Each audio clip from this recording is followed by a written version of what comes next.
ನಿನಗಿರುವ ಚಿಂತೆ ಅನಿರುದ್ಧಗಿಲ್ಲೇನೋ? ದೇವರು ರಕ್ಷಣೆ ಮಾಡದೆ ಬಿಡ್ತಾನ? ಕಥೆ ಏನು ಗೊತ್ತಾ?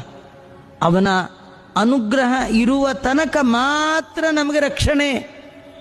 ಅವನ ದೃಷ್ಟಿ ನಮ್ಮ ಮೇಲೆ ಎಲ್ಲಿವರೆಗೂ ಇರುತ್ತೋ, ಅವನ ಅನುಗ್ರಹ ಎಲ್ಲಿವರೆಗೂ ಇರುತ್ತೋ, ಎಂತಹ ಭಯದ ಪ್ರಸಂಗ ಇದ್ರೂ ಕೂಡ ದೇವರು ಭಯ ನಿವಾರಣೆಯನ್ನು ಮಾಡ್ತಾನೆ.